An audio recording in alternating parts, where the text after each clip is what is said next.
Hello बच्चों, let's read this question. The question says the correct order of leaving ability is option first OH negative greater than H2O, option second OH negative greater than SH negative, option third is acetate ion greater than ethoxide ion and option fourth is Cl negative greater than I negative. बच्चों इस question में हमसे पूछा है correct order of living ability के बारे में, कहाँ पे हमारा करेक्ट ऑर्डर होगा। तो फर्स्ट ऑफ ऑल बात करते हैं इस क्वेश्चन में हमारे की कंसेप्ट की। बच्चों जो लिविंग एबिलिटी होती है किसी स्पीसीज की, किसी मॉलिक्यूल या स्पीसीज की लिविंग एबिलिटी, वो किस चीज पर डिपेंड करती है, उसकी स्टेबिलिटी पर। वो स्टेबिलिटी के डायरेक्टली प्रोपोर्शनल होगी। अगर हमारे पास कोई स्पीसीज स्टेबल फॉर्म हो जाएगी तो वो इजीली लिव कर सकती है किसी कंपाउंड के अंदर से। अब फर्स्ट ऑप्शन को डिस्कस करते हैं बच्चों। हमारे पास OH नेगेटिव है और साथ में H2O को कंपेयर किया गया है।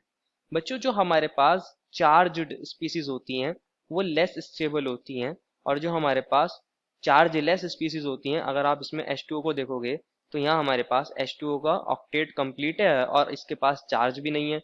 तो चार्ज स्पीसीज लेस स्टेबल होती हैं और जो चार्जलेस होती हैं वो मोर स्टेबल होती हैं। जो चीज़ ज़्यादा स्टेबल होगी वो लिविंग एबिलिटी उसकी कैसी हो जाएगी, ज़्यादा हो जाएगी। तो लिविंग एबिलिटी H2O की ज़्यादा होगी OH नेगेटिव से। फर्स्ट ऑप्शन हमें इनकरेक्ट दिया है। सेकेंड ऑप्शन में हमें कहा गया है OH नेगेटिव की जो लिविंग एबिलिटी है वो SH नेगेटिव से ज़्यादा है।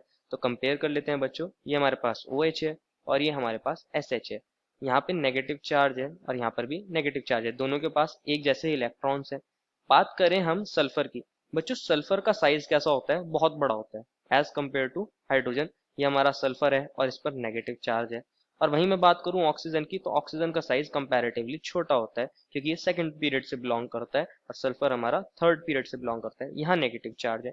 अगर आप ध्यान से समझोगे इस चीज को तो हमारे पास सल्फर के केस में नेगेटिव चार्ज बच्चों इजीली डिस्पर्स हो रहा होगा, पूरे के पूरे सल्फर एटम के ऊपर इजीली डिस्पर्स हो रहा है क्योंकि सल्फर का साइज बड़ा है। यहाँ चार्ज का डिस्पर्शन कैसा होगा, ज्यादा होगा। यहाँ डिस्पर्शन होगा चार्ज का, और डिस्पर्शन ऑफ चार्ज की वजह से हमारे पास चार्ज कैसा होता चला जाएगा, थोड़ा सा कम हो जाएगा। मतलब इफेक्टिव चार्ज थोड़ा सा कम हो जाएगा, जिस वजह से हमारा सल्फर पे नेगेटिव स्टेबलाइज हो जाएगा। कंपैरेटिवली ये ज्यादा स्टेबल होगा। ऑक्सीजन का साइज छोटा है तो इसके ऊपर बच्चों इफेक्टिव चार्ज ज्यादा होगा, charge to the size ratio ज्यादा होगा, तो ये कंपैरेटिवली लेस स्टेबल होगा। तो हमारे पास जो चीज ज्यादा स्टेबल होती है उसकी लिविंग एबिलिटी ज्यादा होती है, तो SH नेगेटिव की ज्यादा होगी as compare to OH negative. लेकिन ऑप्शन सेकंड में हमें OH की बोली है तो वो गलत हो जाएगा। ऑप्शन थर्ड की बात करते हैं, उसमें एसीटेट और इथॉक्साइड आयन की बात चली है। थर्ड केस के अंदर हमें मिला है acetate ion CH3 C double bond O और यहाँ O नेगेटिव, और इसको कंपेयर करा गया है CH3 CH2 और O नेगेटिव। बात करें एसीटेट आयन की। बच्चों एसीटेट आयन के अंदर क्या हो सकता है, ये हमारा नेगेटिव चार्ज है, ये यहाँ पे इस तरह कॉन्जुगेशन कर सकता है। रेजोनेंस की वजह से क्या होगा बच्चों, रेजोनेंस की वजह से ये नेगेटिव चार्ज का डिस्पर्शन हो रहा है, एक जगह फिक्स नहीं है। हमारा चार्ज क्या कर रहा है, यहाँ कॉन्जुगेशन कर रहा है, और इस वजह से ये चार्ज कैसा हो जाएगा, थोड़ा सा कम हो जाएगा, ये स्टेबलाइज हो जाएगा, स्टेबलाइज हो जाएगा। वहीं मैं बात करूँ हमारे इथॉक्साइड आयन के अंदर, तो यहाँ हमारे पास CH3 CH2 का प्लस का इफेक्ट कर रहा होगा। ये इलेक्ट्रॉन डेंसिटी को O पर बढ़ा रहा होगा। इलेक्ट्रॉन डेंसिटी को कैसे बढ़ा रहा होगा, O पे प्लस आई इफेक्ट के थ्रू।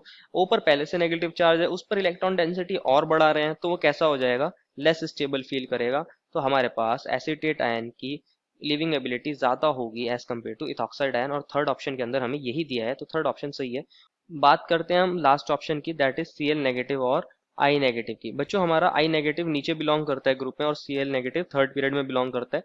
तो हमारे पास जो Cl होगा बच्चों उसका साइज कैसा होगा, छोटा होगा, और आई नेगेटिव का साइज बहुत बड़ा होगा as compare to Cl negative.